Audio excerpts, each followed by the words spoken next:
Survivor. Anyway, and in the Little Mermaid, they the original ending just had a squabble with Ursula and Triton and Ariel under the floor of the sea, and Ursula defeated Triton. But one of the writers actually saw Die Hard and decided he wants more. He's like, I want more Die Hard, and he really amped it up and made it a really intense climax. And you would expect the jacked up god of the sea to defeat Ursula, especially when she grew to the size of Godzilla. And Eric seemed kind of like a basic prince hero type, but the he was well respected, very well respected on land, but not underneath the sea. He was out of his element under the sea. He only heard about Triton and Ursula and the sea people, and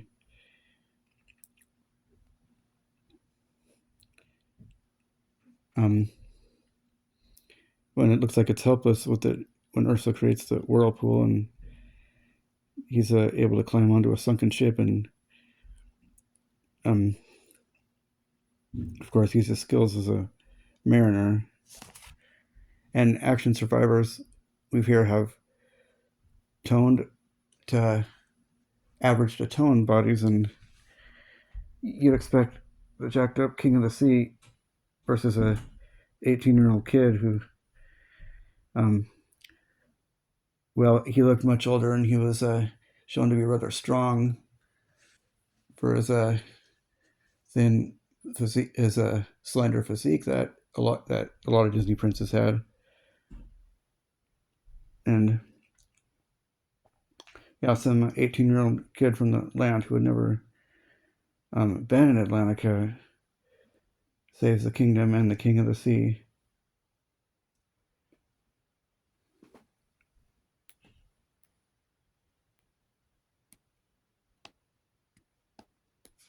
And what's next? Oh yes, the obvious template of Jaws and Jurassic Park. Jurassic Park has been called a feminist version of Jaws, but it also seems to celebrate and focus the spotlight on fatherly instinct and more than just the protective part. And it incidentally was released around Father's Day, and this is actually first what I heard of the trope of action survivor. Dr. Grant was kind of like Chief Brody in that he studied dinosaurs. He was a paleontologist, and in Jaws we see Brody reading about sharks but not having experience with them up close and personal. And Dr. Grant didn't really have experience fending off and protecting people from these beasts. So they hired the great white hunter who had been around every type of predator. And like the movie Grizzly, when Jurassic Park was coming out, I didn't expect it to be on an island. I expected it to be on some big national park somewhere where they had dinosaurs in cages. How my cousin told me when it was coming out, she's like, they go to this park where there's dinosaurs and there's cages, but they get out. It sounded pretty cool, pretty scary, especially the ominous, foreboding poster. It's like a big, scary place. And then there's, especially Action Survivor was shown in the few minutes when Lex and Tim were stuck in the kitchen.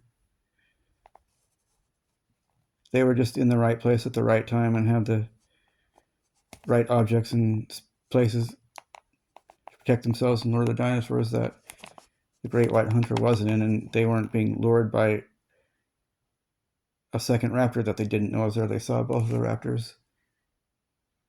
But Dr. Grant and all the main characters, lasted longer than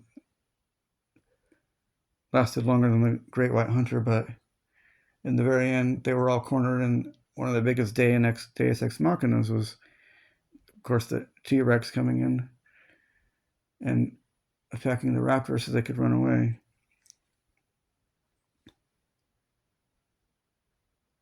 And about action survivors also, they can be anything from the examples I've given to like Bastion on the Neverending Story, or Atreyu, because Atreyu, very few people got past the Southern Oracle, and because it turns out they're really cowards, and Oracle sees right in their hearts, and he was able to, when they shot their lasers, he was able to leap forward and dodge them. They're kind of oftentimes the underdogs, people that think are weak, and but they just get the crap beaten out of them or get killed.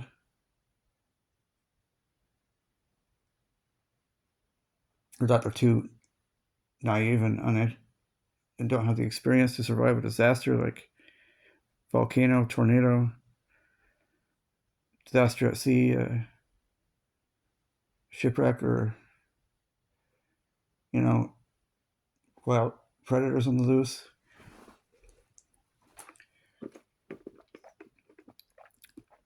Or a volcano eruption. Another great example is Mars Attacks. There was the teenage boy played by Lucas Haas from Witness and Leap of Faith and stuff, and almost all of the main characters, spoiler, end up getting killed. The President of the United States, played by Jack Nicholson, and there was Annette Bening and Glenn Close. I forget which one played the First Lady, and Pierce Brosnan and Martin Short. That was just a really wacky, weird movie. Pierce Brosnan and I think it was Sarah Jessica Parker, they end up getting their heads attached to chihuahuas in the Martian ship.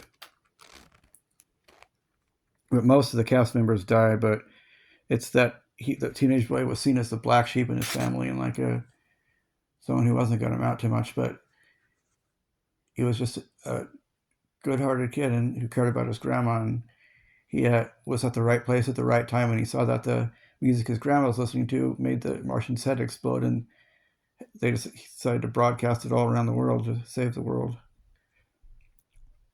And Jumanji could also be a good example. He was a timid, bullied 12-year-old boy who gets trapped in the dangerous jungle. Although the sequels many years later said that it was a peaceful place, but then there was Van Pelt.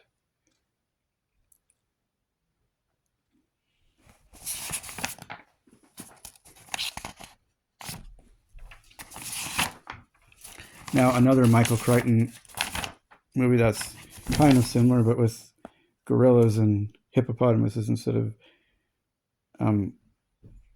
dinosaurs, is Congo.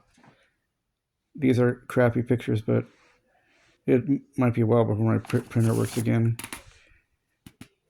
And I don't know if the action survivor thing comes into play as much in this one. You got like the scientist played by Laura Linney, and like the guy who trained Amy the gorilla, and then you had the hunter. And in this one, the hunter actually doesn't die. It's Ernie Hudson, after all.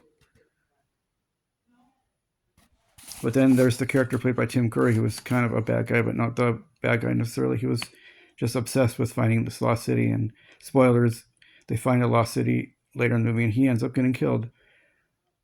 Another parallel or something taught or lesson taught about in these and here and in like Jaws is that it was the shark hunter who was obsessed with killing the shark to the point of being irresponsible and destroying all communications. And the family man who strong and determined but not macho and level-headed and wanted to protect his community at all costs was the one that was the hero and was victorious in the end. Just like take a look at these survivors in Congo. Yeah, I've had it come to my mind before that I could be in a situation where someone's violent and we'd want to call the cops on them or something, but even the police might be incapacitated and you might have to handle them on your own. That I've been aware of that every day, and action survivors do exist all around us. If you want any other examples about action survivors you'd like to talk about, I'd love to start a podcast or something about it. All right, like and subscribe.